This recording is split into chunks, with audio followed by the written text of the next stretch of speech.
Hello, my friend. Coming to you with the five habits that I think are the most important to me, and they reap probably the most benefits.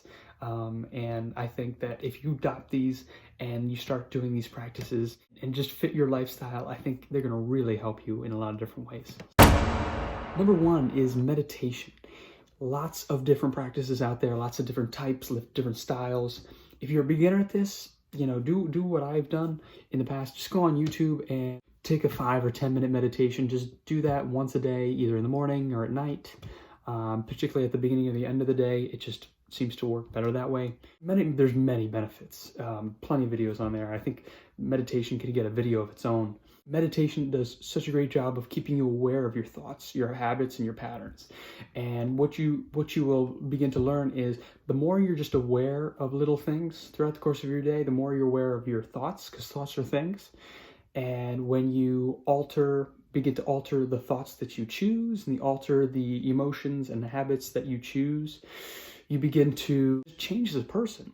When you choose a more useful pattern, a more useful habit, and become more conscious of your decisions on a daily basis, it can change your life and change your patterns, and you can start to find out, why am I doing that if it's not helping me? So I'm just going to bypass that. I'm going to do something else that might be more useful. That meditation alone can really help shift your life into a more aware place. And I think meditation is something that everybody should do in some form of. Number two, next up, something near and dear to my heart and my belly. These are probiotics. Ooh, they're really tough to see here. It's called P3OM, probiotic by Biooptimizers. You can see right there, something that I've been referred to quite a bit. So I started taking probiotics after a meal, maybe one or two, and just after that one dinner meal, and I noticed my digestion was incredibly great. It was just, I wasn't bloated, I had a clearer head, and tons of benefits. Just my energy was better, I slept better, because I had taken them late at night. Now there's something that I almost take every day, and that with enzymes too, that I'll link below. Basically, probiotics are the workers in your gut. And what these workers are going to do, they're going to help digest your food, process it so that you can absorb it better, because, the saying, you are what you eat, technically, yes, you are, but you have to absorb the food. What happens, you are what you absorb is probably a better way to understand that. So probiotics help you absorb the good stuff and then get rid of the bad stuff as well. If you get a good probiotic strain, which I trust these guys in my life, Biooptimizers. I'm not an affiliate or anything like that. They've been such a help to me. I just find if you have any types of challenges with your gut, with bloating, with, even with your skin and acne, the gut has so many effects in the body, on your skin, on your immune system, that all of your most of, I think 90-something% of your immune cells, all the things that kill bad bacteria and viruses are in your gut, because outside of your mucous membranes in your eyes, your mouth, and areas there, they're mostly in the gut, because that's where all the food, all the information goes into. If you take on a really good diet and take on the probiotics, I think it's just really going to help you in a lot of different ways. And there's something that, I feel like I can't live without, especially not traveling. If I travel, you need probiotics. Number 3 is feeding the mind. You got to feed the mind. Some say the mind is like a garden, and you got to feed it really good things, because weeds are going to grow automatically, but you've got to tend to your garden. And what I mean by feeding the mind is read. This is Grit by Angela Duckworth, a great read on how talent is and everything. It's actually the ability to start something and then finish it. Feeding the mind has really changed my life in a lot of ways. I really fell in love and have a great passion for self-development and improving yourself. The little decisions and habits that you take on a daily basis, and how they can really, improve the quality of your life after weeks, months, years, and, totally change yourself as a person.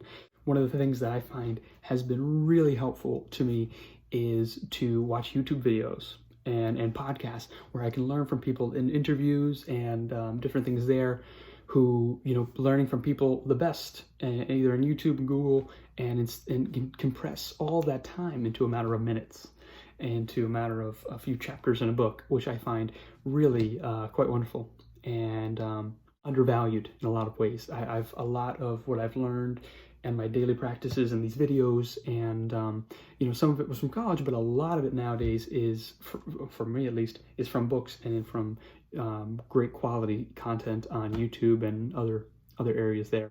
If you adopt the belief that I'm going to improve myself just a little bit in 1 or 2 areas every day, every week, you can really start to see how that compounds over time, and you start to become a person who, you know, you in a lot of ways, unless you set the goal to become a really smart person, it just kind of comes to you naturally, because you learn a lot of amazing things. Like, who you become is much more important than what you have, and it's the mindset to overcome the obstacles and the challenges that life is going to throw at you normally, you know.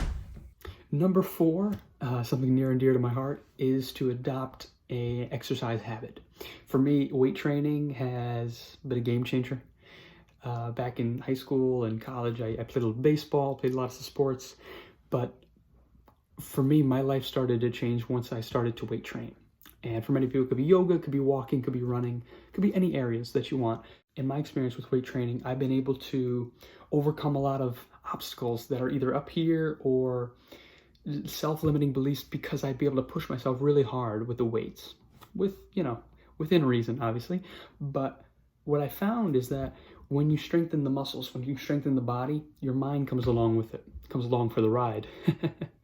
When you really push yourself up against really tough challenges, heavier weights, slowly progressing over time, and tough movements, and getting around friends and other people, peers who enjoy weight training as well, I find that the happiest place can be the gym sometimes. One of the great things about finding friends who like to work out, like to lift weights, and do all these types of things, they're some of the nicest people, the kindest people. I find people who don't work out can be very anxious, quick to judge, quick to snap at other people. If I take a week off from exercise, I really start to notice, because I start to snap at people, and I start to, quickly judge. When relaxing and being into my body, weight training has taught me to be into my body, breathe into my belly, breathe deeply, relax my shoulders down and back, and all these wonderful things that weight training has taught me. So that's what I love to teach other people. Yoga as well, being really calm and still in the pose. There's many different methods and forms. Adopting a exercise or some type of movement program where you can do it 3, 4, 5, 6 times a week, something that you can keep up for the long term, that's going to help and aid to your benefit in longevity, it's necessary. Number 5, the last one, something that I love to talk about, I love to share with other people, and that is making time for what you love. It's going to be a little general. It's not as specific as I was talking about the things that I mentioned before, but making time for what you love is something that's near and dear to my heart, because I find that we live in a world where people are going to jobs that they don't like. I think it's 86% of people in America don't like where they work. They don't like their job. And we live in a world where people are constantly anxious, depressed, fearful, and we just live in a world where our priorities and our values aren't where they should be. I think if we're honest with ourselves, you would agree with me. Well, let's take our lives, for example. I'll start with me. In my experience, the worst times, the worst moments of my life are when I am not aligned with doing the things that I enjoy doing. For me right now, it's making these videos. I love making these videos. Days when I can't make videos or edit videos, I find that I have the hardest time being in a good, happy place, in a good mood. When I can't do and enjoy doing the work and the playing and doing the things that I love, I really have a hard time, because I'm not aligned with doing what I'm supposed to be doing. I feel like we all have a purpose in this world, in this life. So if you make a little bit of time for what you love, I'm not telling you to quit your job. I'm not telling you to stop doing what you're doing. I'm saying just make a little bit of time for what you love. Maybe if it's to play a sport or play a game or something like that, make a little bit of time for it, 1 time a week or two times a week. Just to paint or to draw. Buy the utensils on Amazon, and buy a big board, and just do it for 10, 20 minutes or an hour. And I find that once you get going, once you get into that flow state, it's like music. I think one of the greatest analogies of life and how to enjoy it is think about life like a musical composition. It's not about starting and going really fast and going right through the end. It's not about having the fastest song or the longest song. It's just about enjoying every note as it comes to pass. We're getting out there a little bit, I know. Don't get me wrong, I know we're getting out there, but just make a little bit of time for what you love, and I feel like it always comes back to you.